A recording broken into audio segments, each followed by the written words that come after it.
Okay, so you're one of the lucky ones. You can live anywhere you want.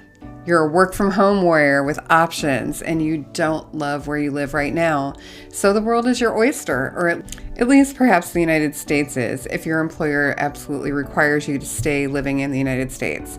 So the question now is, where should you go? My name is Mary Schumann, and I'm a realtor in the Twin Cities of Minnesota. That is Minneapolis and St. Paul, if this is your first kind of toe in the water. If this describes you, you are the kind of person that I happen to help most often.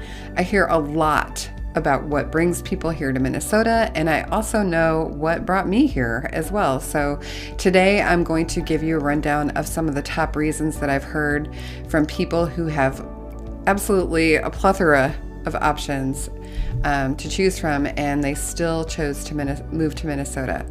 The number one reason that I hear is when they look at all the things that are offered and all the things that you want, Minnesota and Minneapolis is a more affordable place to live than many other comparable cities. And by comparable, I mean they're offering similar amenities and a similar quality of life or type of lifestyle.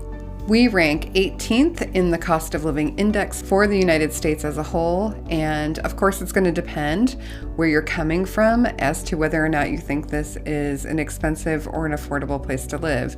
If you're coming from a small Midwestern or Southern town, prices in the cities will feel expensive to you, but if you already live in a larger metropolitan area, you're absolutely going to be delighted. Some cities, by comparison, just for cost of living, Minneapolis versus Chicago in 2025, Minneapolis was 8% cheaper overall, and that was primarily tied to housing and transportation. If we looked at Minneapolis versus San Francisco, living in Minneapolis cost nearly 38% less, with housing being 60% more affordable. Minneapolis versus Dallas. Dallas remained slightly cheaper than Minneapolis to live, around 5% less, but Minneapolis scores better in public amenities and in infrastructure. So if we look at Minneapolis versus Denver, both cities are similar in overall cost, but Denver has significantly higher housing prices, so that can be rough.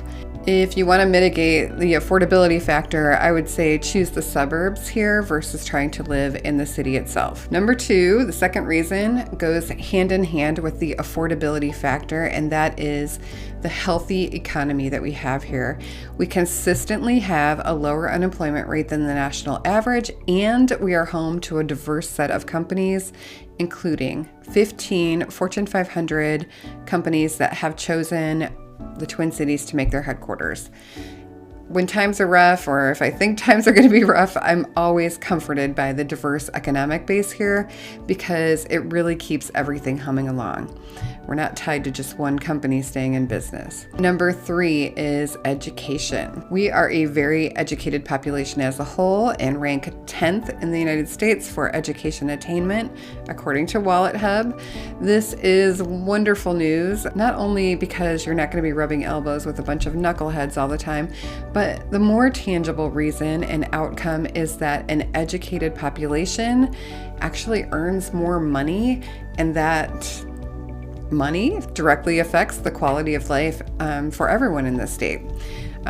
Because of taxes, you're right. And also your spending, the multiplier effect. So beyond this overall view, if you have children and you want to send them to well-funded schools, you could do much worse than Minnesota. I'm thinking of Missouri. They have 4-day school weeks there. Not awesome. The state legislature here in Minnesota made a huge investment in education within the past couple of years, passing $2.3 billion in funding for K-12. All right, number 4 is healthcare. We are a state that is at the forefront of healthcare. It's one of the major economic drivers here, and people come from all over the world to get treatment at the Mayo Clinic in Rochester. But healthcare is very accessible here in the Twin Cities as well, and very high quality. 5 is arts and entertainment, and I'm going to add food in here because I moved from Chicago, and while Minneapolis is not Chicago, I think they wish they were sometimes, I'm definitely not suffering here. The Twin Cities restaurant scene is pretty vibrant and ranges from casual foods like pho. We have a huge Asian and Vietnamese population, to tacos and high-end dining that gets a lot of attention from the likes of the James Beard Awards. So if you're really into that, if you like to cook, you're not going to be at the market looking around trying to figure out what you can do with ketchup, salt, and pepper because there aren't any other ingredients available. This was actually a stereotype that I was concerned with when we moved here. And I would say even in the past 10 years, the variety of markets and offerings has increased quite a bit. We are also a large arts hub with major theaters, orchestra. We have minor theaters as well. There is always something to do or see, including professional sports like hockey, baseball, basketball, football, soccer, and amateur or college sports as well. I've actually helped several artists make their homes here over the last few years. A weaver, a metalsmith, and a woman that makes these incredible handmade leather bags.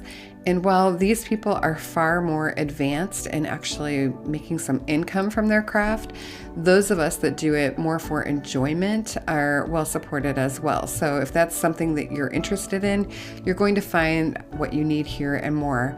Minnesota is home to some really well-established folk art schools, and those teach some really in-depth and interesting skills that would be absolutely lost otherwise.